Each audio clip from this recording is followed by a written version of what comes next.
Last time on Knights of the Rolled Table, with their rowboat destroyed, our heroes are stranded on the island until two ships appear and offer them a safe passage. Both are pirate vessels, but have very different crews. The knights choose to board with Captain Honeymist and are recruited to raid Captain Drop-Off's treasure trove. But on the high seas, things don't always go according to plan.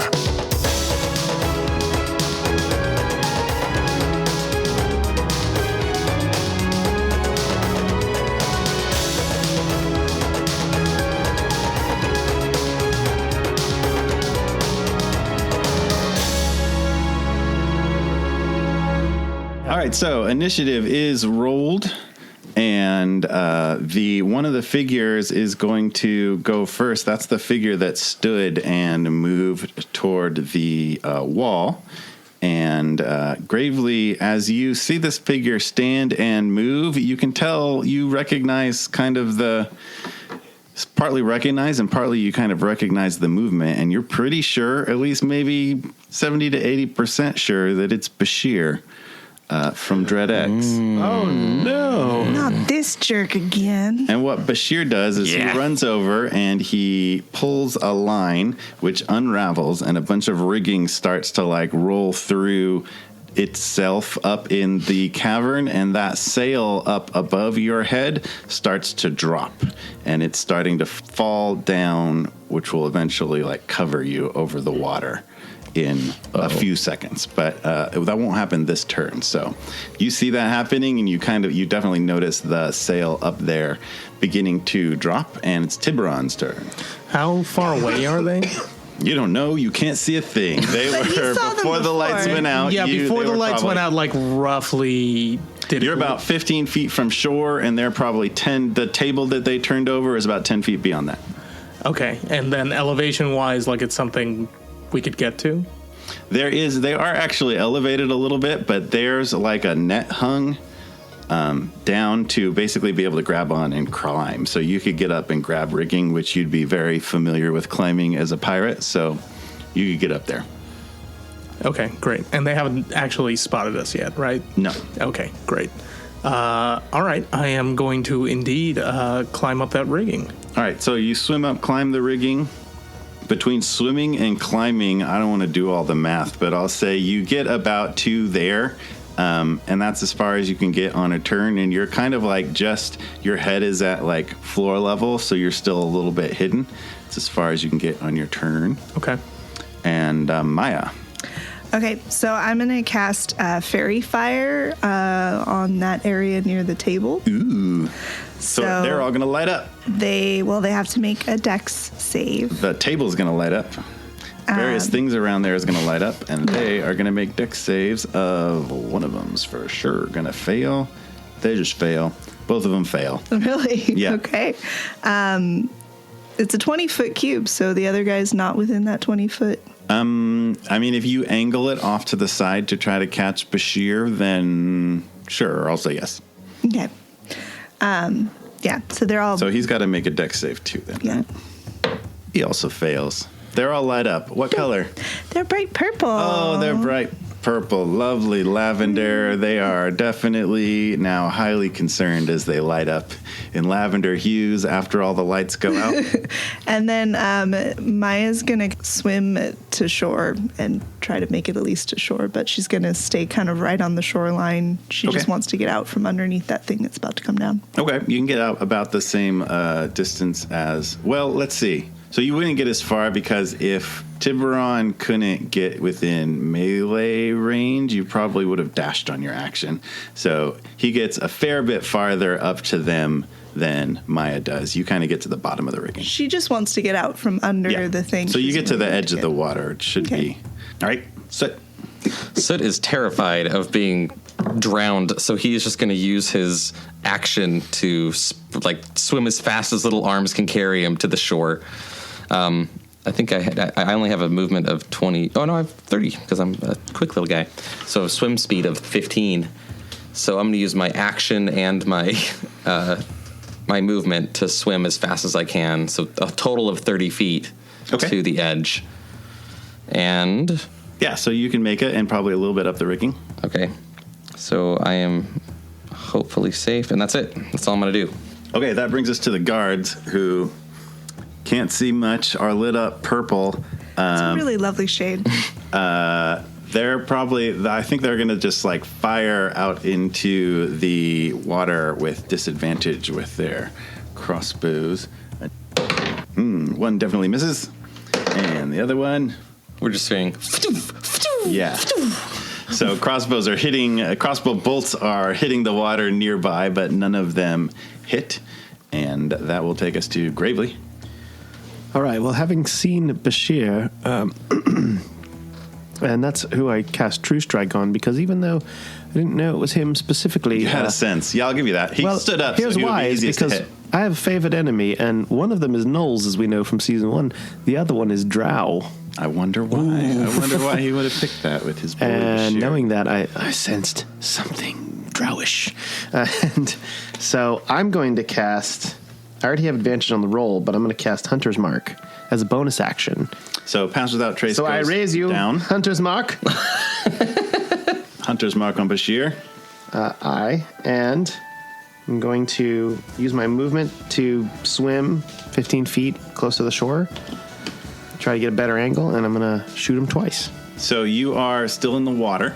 Yeah. Shooting uphill. I'm going to say those are both at disadvantage because I feel like it'd be hard to shoot a bow while treading water, even for Gravely. So it's just a straight roll. Yeah. True Strike is advantage. Okay. I guess the first one. True Strike is for one shot. For the first shot. Yeah. All right. First shot is 21. Hit. So that's 12 damage. And then second at disadvantage. Yeah. It's a nat 20 and a 1. Oh, the ultimate disadvantage. So, Take that crit. So an 11. Throw it in the garbage because it doesn't count. So an 11. That one will miss. All right. So Bashir, it's definitely Bashir, lit up purple. Definitely takes one arrow right in the shoulder. Oh, wait. Hold on. Yeah. But since he has fairy fire on him, Yeah, he doesn't gets get advantage. It So then I would cancels just. But then it's out. also dark vision. It's dark, and you're Dark double vision, disadvantage. treading water, fairy fire, true strike, evens out. So We'll call it's it still there. disadvantage. All right. I love playing these games. Hey, remember when I let you shoot a arrow over your shoulder at a basilisk just because he'd been practicing? Here we go. All right, so that's Gravely hits Bashir once. And at that point, Sindel is still in the water, hasn't gone yet. You hear her say like, "I'll take care of these," and she is abruptly yanked under the water Oh no, Sindel! because there's something else out there. You deduce from that. So Sindel disappears. And How far am I from the land? you swam off to the closer to where Bashir was along the wall. Yeah, you're probably like 5 feet from the land. Okay. And that will take us back to Bashir, who just got shot with an arrow and is not having this. So he grabs onto another line and with his sword cuts a third line, and that releases a counterweight that drops down. And basically this line that he's holding on to just yanks him up towards the ceiling. Yo With ho. yet more rigging up there is like How spinning very around Errol Flynn of him. as we go. So he yanks 30 feet up there and lands on some sort of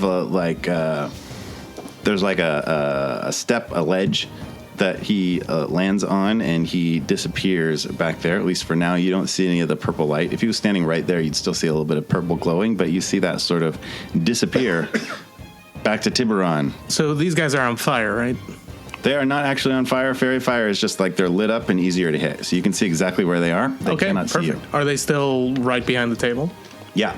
So from where you are, actually definitely down below the table, you probably actually can't see them, but you can Okay. kind of see the glow of where they're at. Got it. Okay.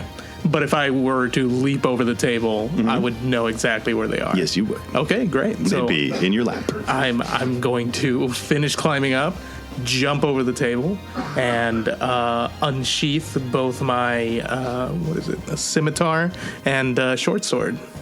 All right. You do so. They look very surprised. Great. So I have... Did you just walk into the stinking cloud? Oh, no. Do I need Constitution to make a save? save. All right. It's so smelly. +3 on a 12, 15.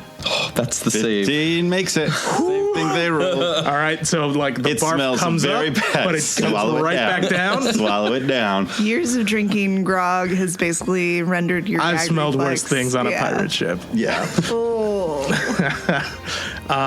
Yeah, and so with are each close enough that they're both within range? Yep. Okay. You're Great. right in between the two of them. They were behind basically like a picnic table. So Great. So I'm gonna hit one with the scimitar, and I'm gonna hit another with the short sword. roll some attacks. So 12 for one attack, and 12 for the other. So you're one strike at each of them? Yeah. Okay, so one hits, one does not hit. So roll damage for that Okay, first attack. Yeah. 5 + 4, 9. So you cut that dude with your scimitar and he stumbles backwards. The other one struggles. The other one also stumbles backwards, but gets clear of your second strike. And they're both fiddling with crossbows, which is not the ideal weapon for somebody suddenly jumping on top of them with swords. I have an extra attack. Yeah. Can I go ahead and use it? Yeah, All right, great. I guess I'll go for the guy I already hit. do it. 14. Hit. Awesome. 5 damage. All right, he's looking pretty bad. Not pretty bad. He's looking about bloodied. He's bloodied. All right, The great. technical term. And now it's Maya's turn. Oh dear. So I can't see where Sindel went down. You can there. see approximately, well, you weren't even facing her, so you heard her kind of call out and then glug over, so you could turn around and know approximately where she was at, but you can't see her. I'm going to go ahead and use my bonus action, and I'm going to give Gravely Bardic Inspiration. Ooh. So enjoy that. Well, and Gravely, you can do this. I believe in you. How far away am I from Bichon? Bashir? Very far, because he just flew up into the cavern and disappeared out some sort of a passage. Currently about 10 feet from the other two guys that Tiberon is fighting, and about 10 feet behind you is where Sindel disappeared. I know what I as the player want to do, but I know what Maya would do. Maya would turn around and start swimming down and do anything that she could to grab Sindel. To where she was, or down diving? No, she'd go down. Okay. She heard her go down. So you're going to dive down, roll something.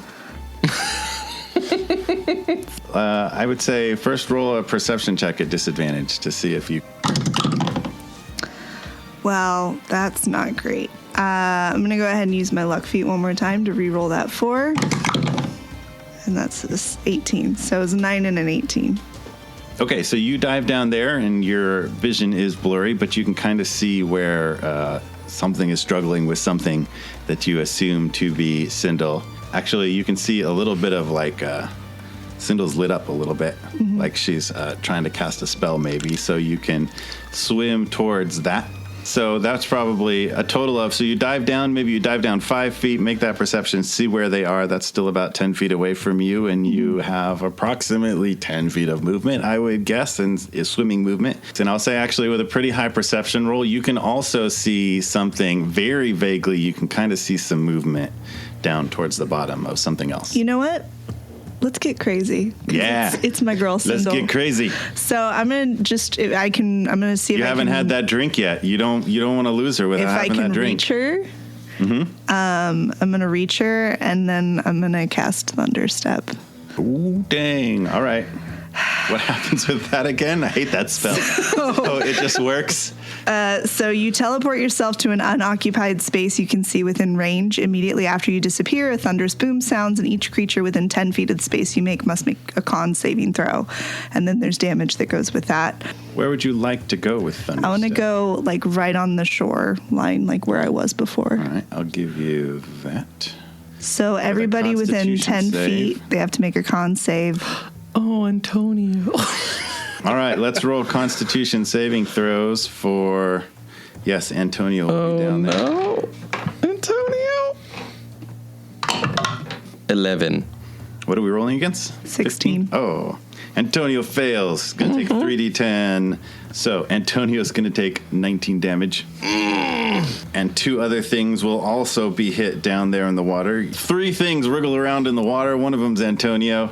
And Sindel and Maya appear on the shore. I can't even begin to fathom what it sounds like when a sudden sonic boom happens underwater, but I imagine everybody gets pretty wet. I imagine that creates like a giant splash of like craziness out at everybody.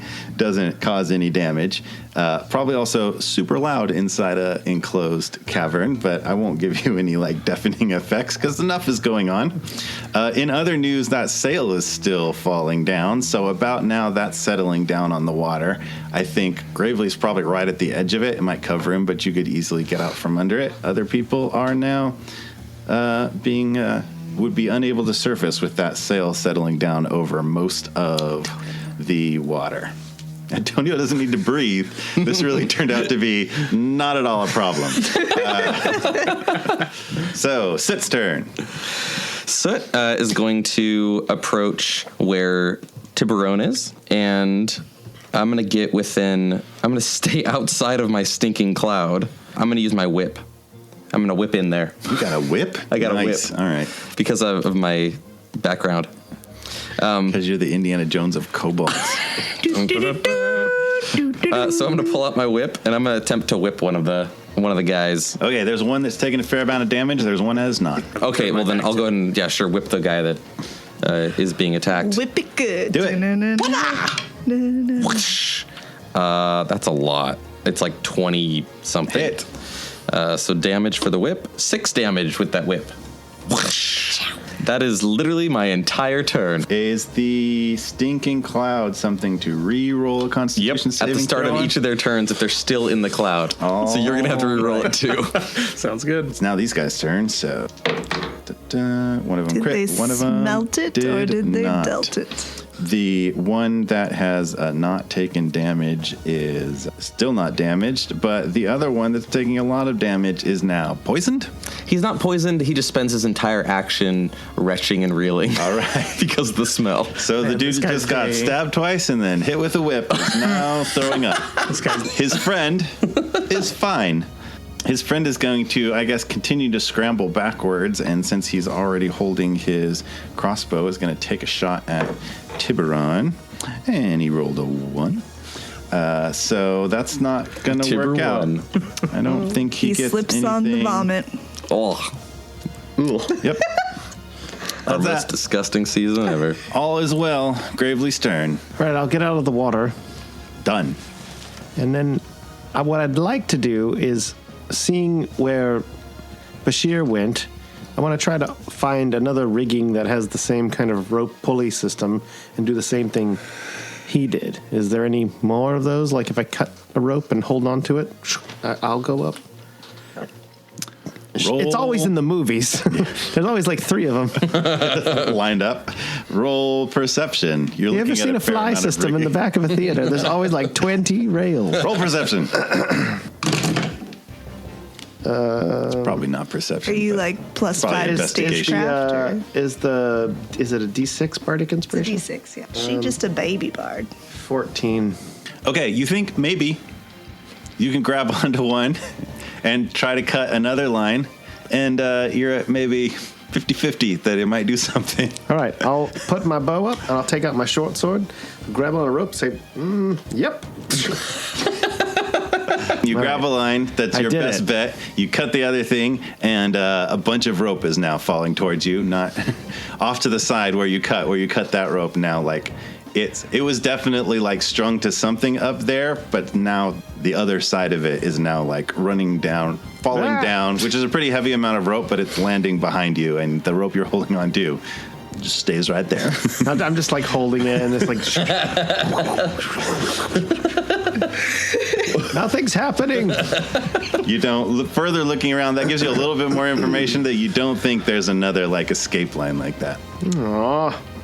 All right, that's my turn. All right, it's other things down in the water's turn, and there's nothing down there with them. So what you'll see emerging from the corner of the water out from under the sail are two more. It's not Creve, but two more shark creatures. Sharks with legs and arms. Gorgeous. Sindle's turn. Sindel will turn around to those creatures and see if she can smack them with her quarterstaff. She misses once, and she absolutely nails the other one hard in the head, and it like stumbles backwards into the water. The other one she misses, and she's engaged with those shark creatures. It's Tiberon's turn. Great. Stinking cloud. Yeah, you gotta roll for Stinking Cloud. One of them just shot you with a crossbow. One of them is in very, very bad condition and very sick. And yes, roll your save for stinkage. Okay, 20. So, Jeez, yeah, you're good. Nothing. It smells better. It smells like roses. You can handle this all I got day. used to it. What do you want to do with your turn? So the guy in front of me is still not dead, right? Correct. right. Very sick, though. Let's finish the job. All right. So roll your first attack. See how that goes. 14. Hit. That is 7. Yep. So that's a hit. It looks very, very, very bad. Okay, let's go with the second attack. 20 again. Oh, so 22 attack. Also a hit, obviously. Yep. And I don't care what you roll. That's going to take that dude out. And Okay, well, I punch him in the head and his head explodes. Can that happen? There's going to be some great art for that. Daily, add that to your list, Chris. Sure. That's what happens. Great. That's how it's taken out. Probably not technically an explosion based on the sheer force of your fist. Oh, and when that but happens, he I won't go, be getting up. mind your head. All right. You have one more attack if you want to. I turn to the other do. guy. Now I turn around and look at the other guy square in the eyes. He looks intimidated. Great. Let's attack him. It's a 12. Miss. Ah. Maya's turn. So, bonus action. I'm going to go ahead and give Tiberon a bardic inspiration as well. So that's a d6 for you, dude bro. And then I'm going to go ahead and Eldritch Blast the same dude that Sindel hit, please. Kindly. Thank you. 2 Okay. beams. 2 beams. Roll them. 26 to hit. And then a 14 to hit. Hit and miss. 7 damage. So he takes that beam of force damage straight in the chest. It's his first damage, and we move on to Soot. Well, I am going to point my finger at the one that is still up with the crossbow inside of the stinking cloud. Mm-hmm. And I'm going to cast Chill Touch. This ghostly hand comes out and comes over and grabs onto him. Oh, is he within 5 feet of him? Did he attack him already? Yes. So I get Pack Tactics, which means I roll with advantage. Do it. Woo! 15? Hit. Yes. So the hand goes out. Takes 6 damage, and it clings to the target. Ew. All right, so he's got a ghostly spectral hand clenching onto him. Yup. Nice. That's it. It's his turn. Is that something he can attack? Can he do anything about that? I don't think so. If you hit undead right, target, well, he won't. He just He has a doesn't like hand it. on him now. Yep, he's got I a guess. hand on it. Not a friendly hand. Just a Mean hand. All right, so he's going to pull out some scimitars, and he is going to strike back at Tiberon Did he roll? For with... the He's still in the stinking cloud, isn't he? He's in the He's stink. still in the stinking cloud, everybody. Let's see first how much it stinked. It stinks a lot. Never mind about the score. As it goes for... So those he attacks is were all in now, his head. To quote the text, retching.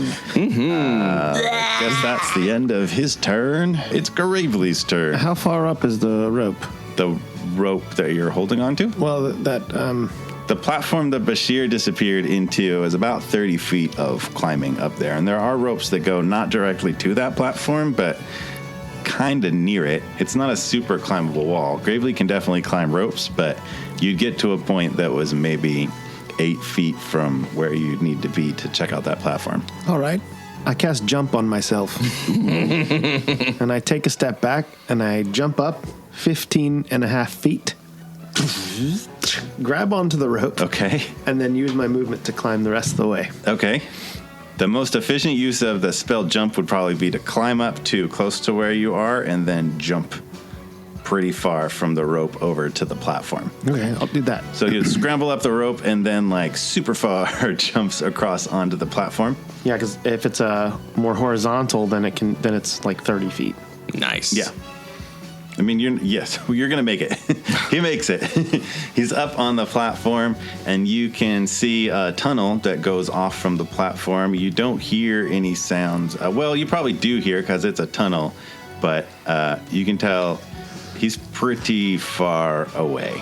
If I have any other movement, I'll pull my bow out and start running after him. After Bashir? Mm-hmm. Okay. Now, it's the sharks with legs. They are going to attempt to attack Sindel. One hits, one does not. So the one that hits attempts to bite her, and it bites her arm for 8 damage. And then it's actually multi-attack, so that'll miss. It tries to claw her also, but she misses. The other one's going to make its attacks.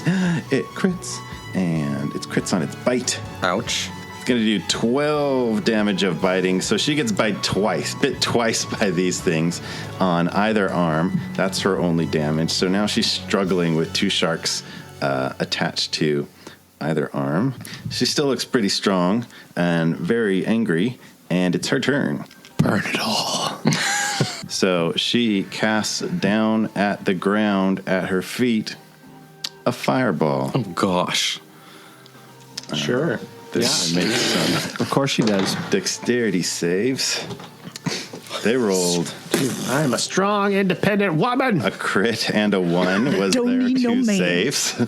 Let's hear it for crits and 1s. So one of them's going to take a lot of fireball damage, Ugh.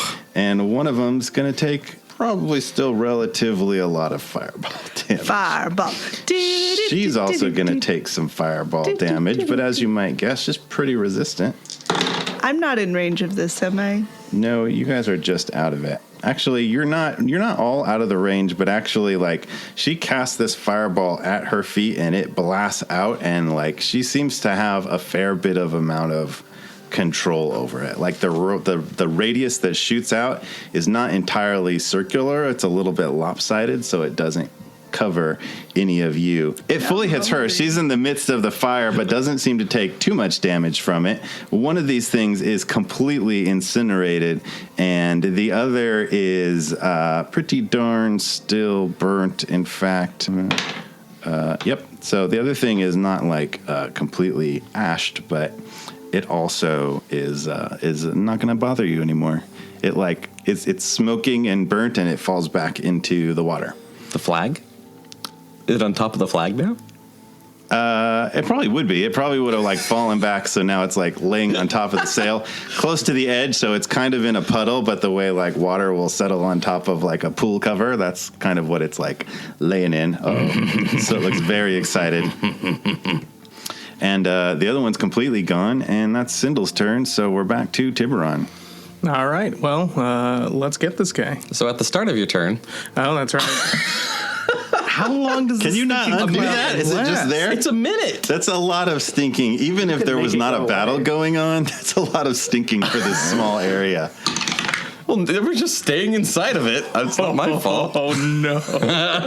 9. Tiberon. You have your bardic inspiration. Retching. You can You'd add have a to get it up d6 to to that 15. roll. Yeah, it would have to be a perfect Well, roll of he could 6 get a if you want to 6. try. You never Or you could know. just throw up for a turn. Well, let's give 6 it the old seconds of college try, Russian. shall we? Come on.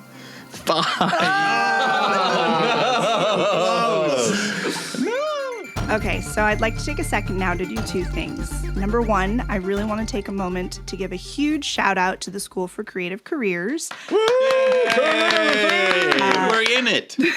So the School for Creative Careers is this studio. They're a nonprofit, and they allow us to record here in their studio absolutely free. Now, the second thing here, this place is huge. There's 3 other studios here, a mastering lab, a television production studio, a working live performance stage. There are 2 hallways hallways of over 100 guitars and amps used by famous stars like Eric Clapton, Eddie Van Halen, Pink Floyd, Foo Fighters. And Tay-Tay. And Tay-Tay, Taylor Swift. They also have one of the largest collections of microphones in the world. You've got microphones that were used by Paul McCartney, Michael Jackson, Stevie Nicks, Beyonce, Frank Sinatra. And Tay-Tay. I don't know if we have one by Tay-Tay. But they also have the original mixing board that was custom built in the 70s in England for the Phantom of the Opera. The Phantom of the Opera. They also have one of the largest production mixers ever built for Broadway. There's also a bunch of other stuff that's cool. Creepy mannequins in the hallway. There are creepy mannequins in the hallway. I swear they keep moving every time I look in the hallway. That's true, but those mannequins are actually, they're getting ready because they're going to start doing tours. The mannequins? What? Oh, that's not good. No, make that stop. It's a nightmare. No, the studio is going to do tours. Are they on like a little moving track? And they're like, hello, I'm David Bowie. The mannequins only move when you aren't looking at Sure. It's part of the magic. So this summer, for the first time ever, they're letting people come in. They get to wear interactive wireless headsets, and as you walk around, you get to hear the voices of stars telling you their stories. What's cool, too, is in partnership with School for Creative Careers and the More Art Studio, they're actually letting us give away 100 tours to our listeners for free this spring before it opens this summer. So if you're one of the first 100 people to sign up on the website at morearts.org, you can enter in the code Knights of the Rolled Table, and you'll be entered into possibly get a free tour here in San Diego. So the tour might go something like, I am Keith Richards. And you can see how many cigarettes I burned on the front of my guitar. Yes, exactly like that, but better. Yeah. how is that spelled? So it's spelled a little odd because it's the Museum of Recording Arts. So it's MORARTS.org. MORARTS.org? Yes, that's exactly what I just said. Hopefully we get to see you there. Again, big thank you to Steve and the studio and the School for Creative Careers letting us be here, and go check out morearts.org. Steve. Thank you. Stevie Nicks. Yeah. No. Tiberon is overwhelmed. Finally got to He me. is retching. Maya's turn. Can I barf on his shoes? Yes. Great. It really does some serious damage. So there's There's just this one guy that's in front of Tiberon. Is the only threat in the room. He looks very nervous. Maybe willing to parlay. willing to parlay. Okay, then I'm gonna go ahead and say, you have the opportunity to surrender now and walk out of here with your life. Okay, I surrender. I'm looking. He surrendered. I can swim. I'll swim. No, you stay right here. Hang on, Nope. we have some. You said walk out of the way with my life. I'm gonna Well, take my life and go. eventually, this is stop. Stopping. Okay, sit down. Does anybody have some rope? Let's tie him up. I'm not there. I imagine that he walked out of the stinking cloud. Yeah, can we He's not leave just the still stinking cloud, He's not please? just still talking in the stinking cloud. I mean, she told him to sit. I think he was he retching last turn? Every I think he 6 was. seconds, he'll have to make a Constitution saving throw if he's in there. He's for a currently, minute. so he's like surrendering through his retching at the moment. He would like to leave the stinking cloud. I'm gonna drop the stinking cloud. Yay! Okay, I'm gonna look for some. I'm gonna grab some rope from like the probably the There's pile plenty that of rope Gravely around. has dropped, and All I'm right. gonna tie his hands behind his back. You just remember, I can bring that back at any moment. All right, he allows you to time up. All right, what is your name? Didn't really think you'd be talking to these guys. It's us. Down We some. talk to everyone. His name is Merkins. Merkins. Merkins. All right, Merkins. And what is your favorite color? Rose, maybe. Okay, all right. Is that I like relevant? this guy. All right, we are looking for the treasure. Where do we find it? Our treasure, or like Yes, your treasure. Specific. I think I assume it's back there, but I can't get in. And up there where your friend So went, is there? specifically behind in the midst of What's the lighting situation currently? You put all the lights out. Fairy fire is probably only lighting up the table and Merkins at the moment. Can I just like light a torch? If we're quiet, then I can use my prestidigitation to put the lights back on. All right, so you light things up, and then you're able to see, he kind of gestures to back there. There's a door. So the back of this cavern is a flat wall. It doesn't look very natural against the like rest of the geography of the cave. It's a flat wall with a door in it. And is there anyone else here in this cave? But there's you and I mean, from like your group. No. And what is the fastest way to get up there where your friend went? Well, he went pretty fast. You mean Bashir? Yes. What is the best way for? Is there another way for us to get up there? I don't think I couldn't follow him up there. I don't know. I'm impressed your little friend did, but I couldn't go that way. We got to swim. Is Gravelly still up there, or were you running through the platform and still going? Yeah, he's up there. Coming out of initiative, we'll probably follow Gravely for a second. So if you run after Bashir. I'm running and jumping, so I'm running for my movement 25 feet. And jumping really far. And I'm jumping 30 feet. So what you find as you kind of run through a very like twists and turns of a cavern is there's a couple places where it branches. But I have advantage on wisdom checks to track my favorite enemy. Ooh, that's what he is. So you can kind of hear him again pretty darn far off, but he is the sound of him is echoing, so you're not really able to. Well, go ahead and roll a wisdom check with advantage to try to track him. I'll come to a branch. 16. So you could you figure there's about a 60% chance that he's down the tunnel that you think he might be down. All right, I'll go that way. I go to the right.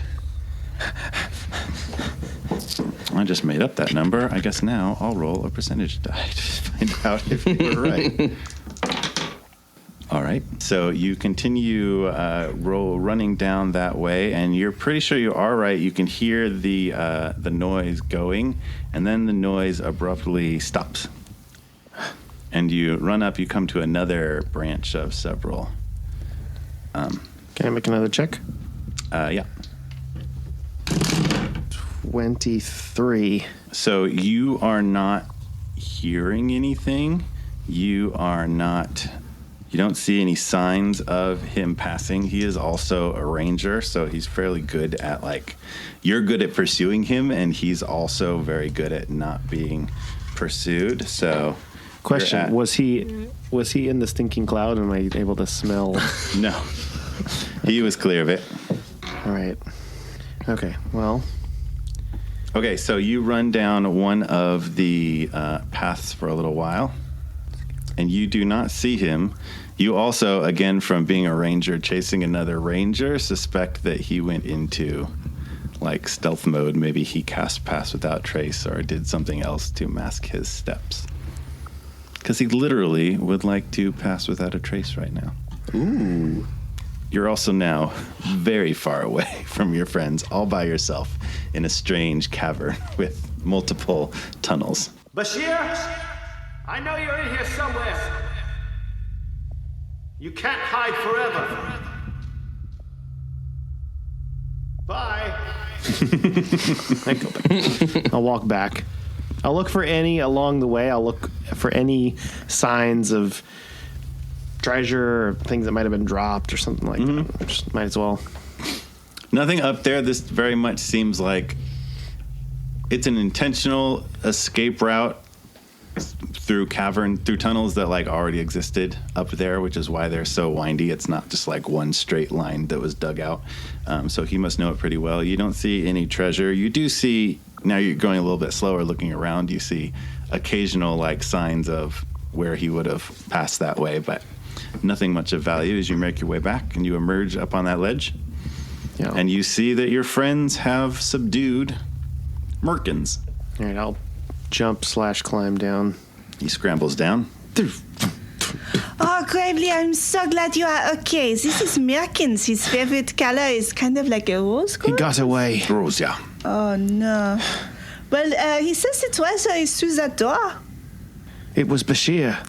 Remember the drow that we saw back at the Dreadex office? Ah, yes, we know him well. That guy. Oh. I don't like him. He seems the worst. He was to me. Are we really going to trust what this Merkins guy is telling us? Well, I mean, The treasure's over there. I mean, it's what's he gonna do? It's Lie behind the big metal door. So He could be lying. Do you have any keys, Merkins? no, we're not allowed. Only the captain's allowed in the treasure room. Is it locked? Well, yeah. There's poison darts. Look out for he points to like some holes in the wall. Look out for the traps right there. Right. Can I leave now? I also like my favorite fish is sardines, and I like sparrows. Sparrows are lovely. How do you feel about squirrels? I love squirrels. Squirrels Me are the best. too. They're so fuzzy. I'll try to to disable the traps. Maya just sits and starts talking to him for like 5 minutes. I'll try and help you, Gravely, because I'm proficient in investigation. roll thieves' tools Sleight stuff of hand? with yeah.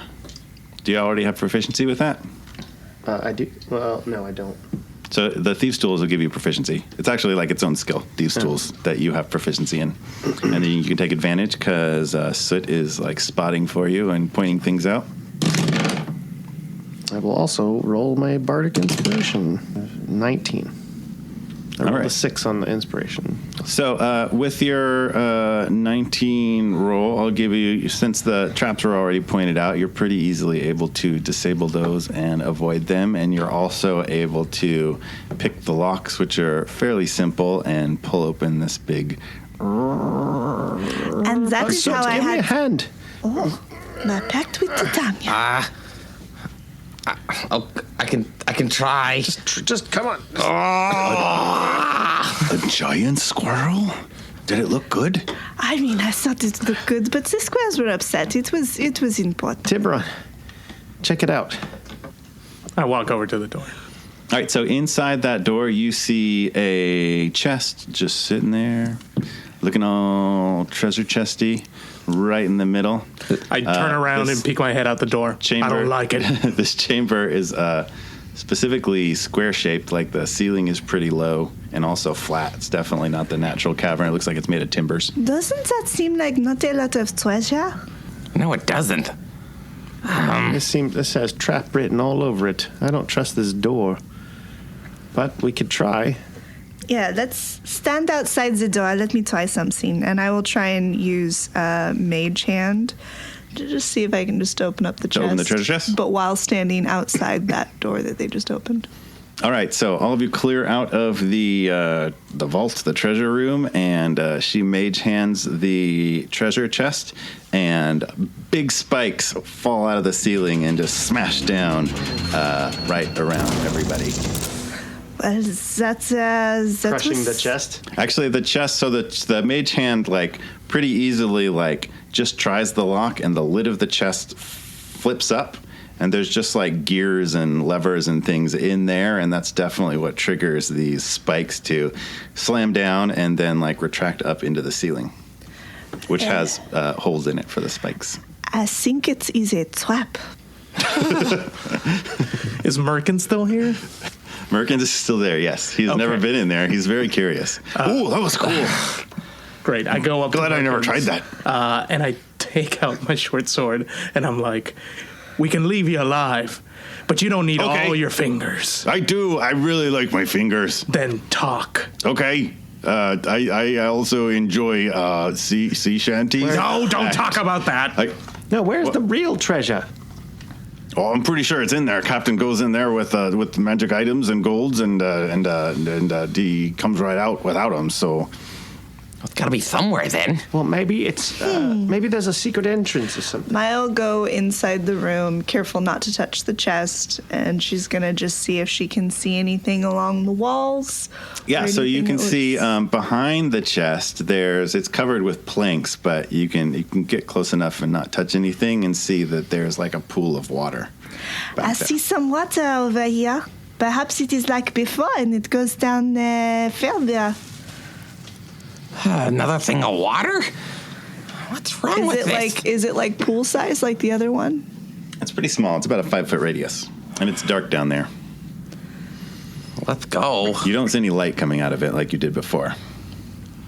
I'm going to cast Mage Armor on myself. Okay. Somebody roll some investigating or something. I'll do it. I would love to help with investigation. Help her with the investigation. Okay. Yeah, that's fine. That's an 11. And you get a roll with advantage. That's a 15. Good job, Maya. Thank you for your help. You're pretty sure, just comparing this with the other passage, that you don't think it's a passage to another chamber. You think it's just like maybe it looks to be about 10 feet deep maybe and scoop back a little bit into maybe like a small chamber, definitely like big enough to store some stuff, but you don't think it's very big. It's also like the way this is dug out, it doesn't seem like the same sort of like natural cave where it would be filled with the tide. It's just its own like dugout. I'll go in. Hey, Tiberon, why don't you go since you have the bag? I want to see what's down there. Came all this way. All right, so I'm just going to cut to the chase here. We're going to play a game called Dibs. Because whoever swims down there is going to find a fair number of magic items, and the pirates have a way of divvying up who gets what loot. And so whoever dives in is going to be able to kind of like go down, grab maybe 2 things. And what I've got is I've got 10 cards. And they each have on them like a very rough sketch and a description of what you would see from some sort of like a magic item. We're going to bring up 2 at a time. And if anybody wants to call dibs on either of those items, you don't know what they do magically, then you can call dibs and that becomes your one item that you get from this haul. Once you've dibs an item, it is yours. A dibs is a dibs is a dibs. All right. I'll cover the top one. And I'm going to go to Maya dives down to bring a couple of things. Grab 2 of these, not the top one, and only look at what's on the top. All right, what have you got there? A small toy piano with a turnkey on the side and a thin, empty quiver. I'm calling dibs on that piano. Maya dibs is the little piano. Does anybody dibs the thin, empty quiver? She brings them back up? Yeah, she comes up with those 2 I'll items. take very the well quiver drawn. because I use quivers. Okay, Gravely. See what it might do. All right, so first let's have Maya turn that card over and read it if you can. And if the penmanship is bad, I will read it for you. When the key is cranked, this item expands rapidly into a full-sized grand piano. Oh my God, I'm so happy right now. 6 seconds after cranking it, it expands and remains large. 5 minutes for every crank. 1 hour max with recranking. So every time you crank it, it's going to expand for 5 minutes. It only cranks like whatever, 12 times or whatever. I can choose how long I'm going to. So you could crank it up and it would respond it would be full size for an hour, but you could also crank it more and keep it I am going full size. to learn how to play the piano. So further in the pirate code, Tiberon, you get the dibs 1 item, and then just whatever is left over after everybody gets one will become the captain's share. Those 2 are dibs. Gravely, you want to read your quiver? Yeah, I'll try. It says Quiver of Elemental Ammo. Ammo? Ammo. The wearer can reach into this quiver and pull out an arrow /bolt /javelin made of fire, ice, or lightning. Only 1 item can exist at a time. The item can be used to start fires, freeze things, or electrocute. If it's a lightning thing, it can electrocute things. Yeah, that's cool. So they do elemental damage, but you could also use them to try to like create some sort of effect. That's sick. All right. Magic arrows. Who else wants to dive down there and get some more stuff? I'll dive down. All right. I've got a broom and a small box with a glass bead in it. Does anyone call dibs? What was it? A broom? A broom and a small box with a glass bead. Glass bead. So if can I use my identify? Nope, you just can't. Part of the game. You'd have to dibs first. You can, if nobody dibs that, you have the option of like, You continue to have the option of dibsing something. So you can go back to something that's undibsed. Yep. Mm-hmm. I think that broom. Is that broom going to make me fly?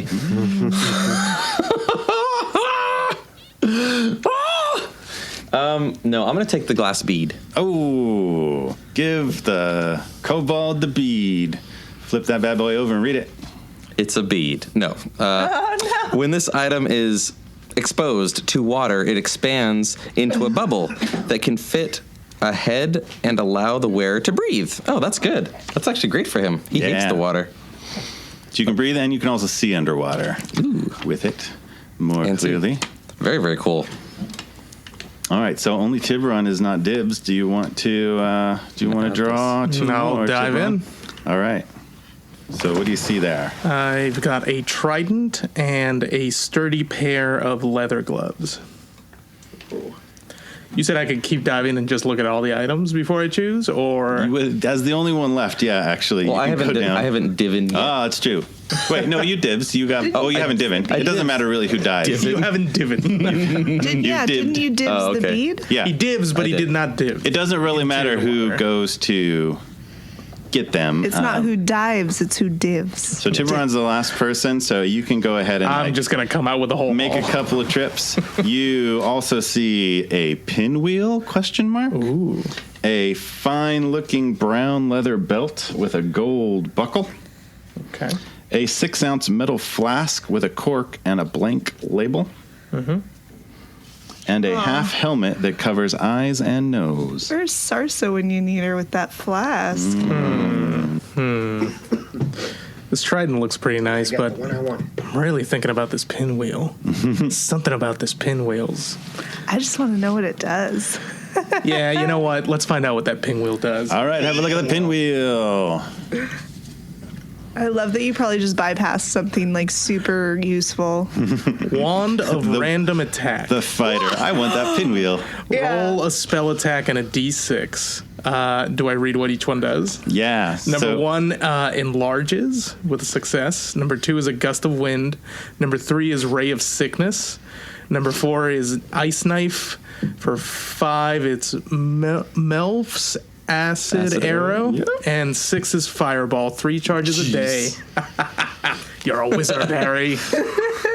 So I would say for Tiberon, who doesn't really have a spell attack, we could just consider it to like work off basic wizard type knowledge, which would just be your spell attack is like a d20 plus your intelligence. Okay. And you don't have proficiency because you're not an actual wizard, and that would be, or you could give it to a wizard or trade it to a wizard or whatever. The other items. Oh, no, you're going to tell us what they are? Yeah, I'm going to tell you because the rest all go in Captain Honeymist's bag of holding, where she will eventually identify the trident of Fish Command. DC of 15. It can cast Dominate Beast on something with a swim speed. It has 3 charges, and it gains 3 charges a day. I could have commanded the shark man. Been Aquaman. I think that's from the player's guide. The sturdy pair of leather gloves are the cursed gloves of the older brother. Oh, no. 1 time per long rest, use this item to gain advantage on a melee attack. If either d20 you roll is a 1 or a 2, instead of the attack, you punch yourself in the face for 1 damage. Stop hitting yourself. That's hilarious. Oh my god. The half helmet that covers eyes and nose. 1 time per day, this helmet will protect against a critical hit. Safety! ! Also, you establish a telepathic connection to communicate with whoever you stare intensely at through the weird eyepiece. The 6-ounce metal flask. This flask will pour out an unending amount of whatever liquid is on the label. If blank, it pours drinkable water, pours 1 ounce per second. See, that's useful. A fine-looking brown leather belt with gold buckle. The cursed belt of pantsing. 1 time per long rest, you may use this item to gain advantage on a d20 roll. If either d20 is a 1 or a 2, the belt comes undone and your pants drop down around your feet. 1 action to pull up pants. If you are pantsed, it's the same as being prone. And finally, a broom. This lovely broom can be set to manually tidy up a room in a cheery manner. Also, it flies. Cast fly on itself. I knew it. One time for long rest. I knew it. Could have had the broom. That's okay. This is actually better for him. So that's the claim. Yeah, those are pretty good draws. Elemental and never ending. Yeah. So you also recover a bunch of gold down there. There's just like piles of gold. So you're basically what you're able to do is each of you take as much gold as you can carry, which gold is pretty heavy. Let's do, I'm going to say for each point of strength, take 5 gold. Okay. So just take your strength, not the modifier, but your strength number, and multiply that by 5, and that's how much gold you can add to your inventory. The rest will be shoveled into Captain Guinevere's bag. 90 gold. 95. 60. No, 30. 95, you're stronger than Tiberon? Wait, are we doing the actual strength score? Yeah. Yeah, mine's a 9 times. Oh no, 45. 45, there you go. Significantly less. You know, I was an English lit major because Maya's just hiding those guns. Does Sindel get any magic things? Because she was with us. That's who it was. Sindel, who waited outside with Merkins, keep him company and keep an eye on it. She is going to dibs The broom. So all of you get to choose first and then come on out to her. She's like, what are you doing in there? Nothing. What would Sindel pick? It's got to be the broom. I don't know if brooms appeal I don't know to though. her. Like, here, wait. Can I see what's left? Is she a drinker? I'll Would let like you the guys flask? decide. Yeah, I'm she's going to not give a it to Maya, drinker. Sindel's good friend. What would Sindel pick out of those Sindel. items? So I have been looking at all of these options, and I think for you, I can't decide. What do you think? I think the broom, my dear. I know that we said that we would fight the patriarchy and that What am I going to do with the women- broom? Oh, you know what? I'd never had to clean anything when you were Exactly, clean. but That's I'm actually just kind saying of cool. that, not It only could be like a symbol of like me being just like Defying a the regular person. patriarchy. All right, I'll take the broom. Dibs on the broom. And she reads the text of the broom. This lovely broom can be set to magically tide up a room in a cheery manner. Oh, that's great. Also, it flies. Okay. And she immediately activates it, and it starts like tidying up the cave. You know, like you do. as you do. Does it form little broom arms and like little broom feet? Like No, it just works itself. Pick up It some for sure buckets. looks like it's swooping to some jaunty music, but you don't hear any. And so you are in this cave. You think you've recovered everything. You've got your friend Merkins. And in fact, Merkins is very willing to join the crew if you're recruiting.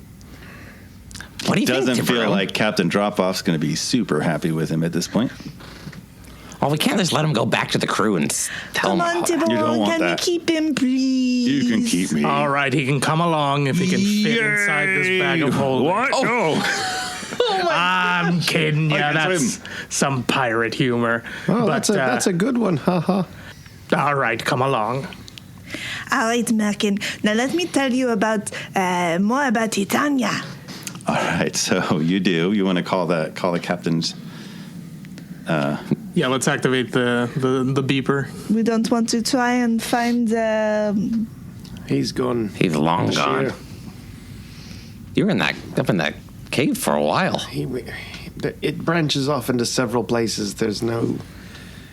He's as stealthy as I am. I don't think we're going to find him. Would this Bashir fella likely be telling Captain Dropoff about a certain group of people? I'm certain he would. All right, then let's get out of here as soon as we can. So you activate the bracelet, and here, Captain Honeymus. Hi, how's it going? Great, Captain. Great. We have everything. We've got a bunch of cool things for you, like a belt and some gloves. I know they're cursed. They're in me bag. You can pull up the ship right into the cave. We'll open up the vines for you. I'm not sure we can do that. There's that reef to worry about. Fair enough. We'll be to you lickety split. All right, so you make your way back through. You got to swim. So it gets to try out his cool bubble. Do we find Antonio? Antonio was destroyed in the thunderstep, but would have been destroyed by your shark friends. So R.I.P. That's okay. There is a shark body. Oh, yes. Okay, so Soot is going to, hey, Tiberon, could you drag that body next to the shark body? What body? Oh, the bandit? Uh-huh. What exactly are you doing here? It's like a weird It's better if you don't ask questions. puppet show. All right, I'm doing this once, and I'll do what he told me to do. Okay, so I'm going to cast one use of Animate Undead. And Double it up. I can Best double not- it up. Best not to think about it. It's not that big of a deal. They're already gone. So we have our shark friend here, and we have our bandit friend here. Maya, would you like to name them? Oh, I would love to. All right, so the bandit. Can I name one? Of course, Gravely.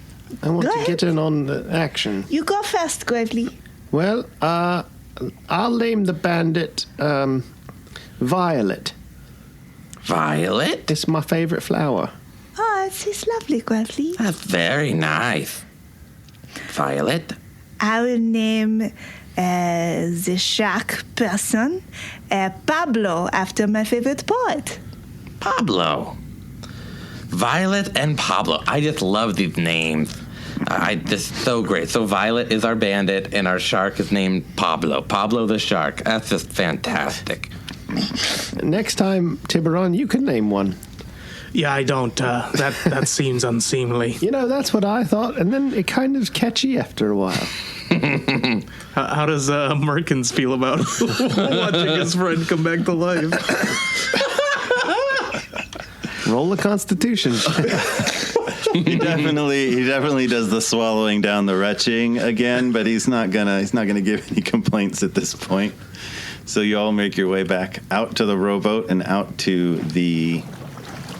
There's a lot of you in there, but eventually you're able to make your way back. Maya just kind of is playing with her little toy piano, just like she won't crank it, but she wants Please to don't crank so it on the bad. rowboat. She's just like holding it like. Can you imagine? Just as you're coming out from under the net, you see the bastion approaching the little harbor where this cave is. And you row your way out there and make your way easily to the ship. And they begin, so you climb like a ladder up onto the ship while they make arrangements to pull up the rowboat. And Captain Honeymist is there at the top waiting for you. And I think probably Tiberon goes first and hands up the bag of holding. Captain, we've got your booty right here. Aye. So, what'd you get? Did you get a slinky or like a toy poodle? They have something fun for you. What'd you pick out? Nay. Well, we got a tiny piano, a broom, Yes, it is perfect. a pinwheel of sorts. Right, and you always took the little toy. Did you take the pinwheel? The pinwheel's You very took the colorful, pinwheel. All Captain. right. You didn't want this, and she reaches into the bag and she pulls out the Trident of Fish Command. Did you want the Trident of Fish Command, or you're happy with your little pinwheel? I didn't see it. All right. If you'd like, I owe you a favor, and I can trade you the Trident of Fish Command, since you don't know any magic, or you can keep the pinwheel. All right, 'tis fair. 'Tis a fair trade. All right, you enjoy. And he's going to give back the pinwheel because he doesn't really have much spellcasting ability. And as a fighter, you'd have to give up your 2 attacks to cast potentially. Right, fair enough. 1 spell. Hey, Maya, which one was Violet and which one was Pablo? Pablo is the shark and Violet is the bandit. Okay, so, I see it now. Okay, thank you so much, Maya. That's very, very helpful. Oh, you're welcome. I wouldn't want to send Pablo. You get it. I wouldn't want to send them in different like places. Very important. So as Soot is climbing up ahead of Violet and Pablo, Captain Honeymist stops him and says, I was polite about this yesterday when you brought a dead thing on my ship, but those were pirates, living pirates about an hour ago, and you're not bringing those aboard this ship. Well, why not? What's the problem you have with them? Respect. They deserve a burial at sea, just as any member of my crew would. Well, that's nice and all. I figured you guys would be more accepting of other people's hobbies and things, but, that's... Well, I guess I can always make more. Call it a hobby if you like, but they're not coming aboard. So it might be best to leave them be. Well, they're kind of the only things protecting me out here. You can see how small I am. We'll protect you. You hired us, so we'll protect you. Soot gives a very hard glare to Captain Honeymist in a way that is... can I roll an insight check on Captain Honeymist? Sure. I want to kind of gauge if she is actually, concerned for the pirates or if she is trying to isolate. Mm-hmm. Okay. 13. 13. Yeah, best you can determine, she is being genuine. She's being a little bit intimidating in the way she's saying it, but you generally believe her intent is out of respect and not a threat to you specifically. Man, Maya's gonna be so sad to lose Violet and Pablo. She might be more upset with you than I will be. Like I said, I can always make more. And I'm just going to click my hands, and they're both going to fall flat on the little skip boat that's out there. So they're hoisting that up at the moment, kind of pulling it aside and hoisting it up next to you so that they'll put us fall into the ocean. Oh, okay, so they kind of fall out. You, and they begin to sink. Goodbye, Pablo. Goodbye, Violet. Sleep well. Told you you'd break her heart. There, you happy? Thank you. Consider it a measure of trust. Appreciated. Captain, is there somewhere that I can fit a grand piano? I need to practice. I would greatly prefer that you not manifest a grand piano on top of a floating vessel. It would create a fair amount of ballast. Might cause some problems with the balance of the ship. That is unfortunate, but I respect your authority. So many rules. Hey, Tiberon, do you guys have any vegetables on board? We keep a fair amount of fruit. We got some oranges, some mandarins, some grapefruit. I think there's a couple of limes behind those. Oh, grapefruit sounds good. Can I have one of those? All right, follow me. Yes, this one looks good. Yeah, let me polish it off for you. Okay. You're gonna eat the outside of it. That's very kind of you. I don't need the outside to be shiny, but it's a very nice looking. Here, let me. That's okay. All right, just. It's nice and shiny for you. That's great. Thank you so much, Tiberon. Tiberon, do you like being a pirate? I enjoy it a fair bit. It allows me to contribute in a way that's helpful. Do you ever wish for more than pirate life, like, walking around the land and getting adventures and stuff? I never did particularly well on land. I would love my own ship one day, but... Oh, that's a good dream. Aye, 'tis. I would call my ship the Candy Cane. Oh, how grand and majestic. Aye, peppermint colors on the sails. Oh, you're going with the whole theme then? Yes, edible banisters, the whole lot. Edible banisters? Aye. They'd be lacquered, but edible. I've tried to tell you, your crew would eat the ship. It's just not practical. You can have candy on board. You can't have an edible ship. What if it was something that dissolves in the water? The hull would not be made of candy cane. All right. Or you could have something where it regrows, like regenerates. It grows things, you pick them off, and then it, keeps growing. What sort of monstrous thing are you speaking of? A tree? That's entirely possible. A candy cane tree? Sure. I don't know if one exists, but if I ever see one, I'll let you know. I've seen some weird things in my time. Have you? Ship off the larboard side!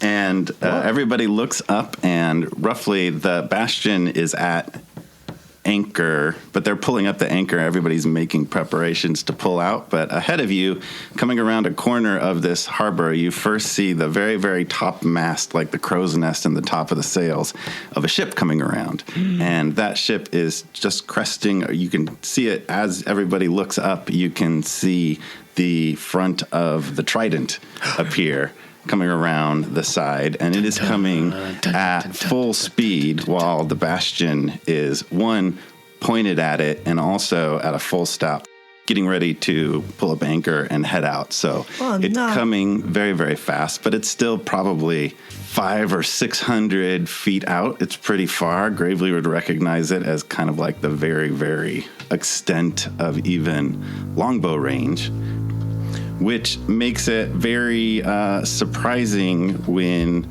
a bolt fires towards Maya. And would you say you're holding Mr. Stick? Where's Mr. Stick at? Mr. Stick is, I think, probably like on her back, like slung. So, which makes it surprising when a bolt fires out at Maya, and Maya, you feel Mr. Stick just flip forward up over your head all on its own and land right in front of you and just narrowly block a crossbow bolt that goes just like right in between, would go like right in between your eyes, but Mr. Stick like lands right in front of you, and it pierces the stick and like splits it in half, but it stops the bolt. And you can hear there's like a sudden moment. You get kind of a, because it's right in front of your nose, you have like a, also makes your eyes water a little bit of like a noxious poisonous. There's something on this bolt, but it did stop it. But then another one shoots out immediately after it, and it does 56 damage between poison and piercing. Oh, no. Guys, I'm out. What?